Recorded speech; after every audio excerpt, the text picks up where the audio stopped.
Silkeborg ist 168 Jahre alt. Silkeborg hat viele Einwohner.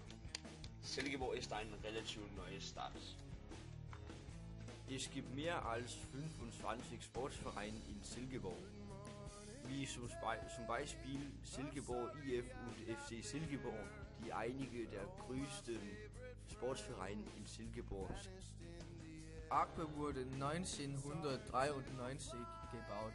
Es gibt viele verschiedene Arten von Fischen. Sie können ihren Geburtstag im Aqua feiern.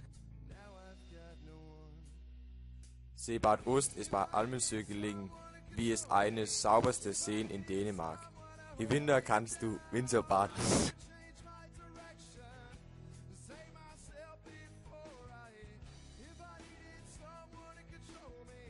Hjejlen ist 150 Jahre alt.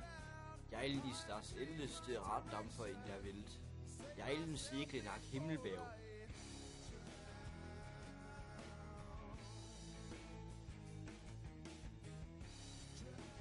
Es gibt Regatta jedes dritte Jahr.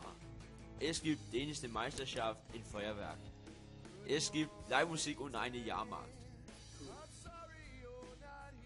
Es wurde 1877 gebaut. Es gibt Gottesdienst jeden Sonntag. Circa 37 Meter hoch. In die Silkeborg Sportsanlage kann man treiben Hockey, Boxing, Taekwondo, Tischtennis und alles mehr. Du kannst auch treiben Fitness. Silkeborg und die Papierfabriksgründer heißen Michael Drewsen. Er gründete Silkeborg in das 19. Jahrhundert.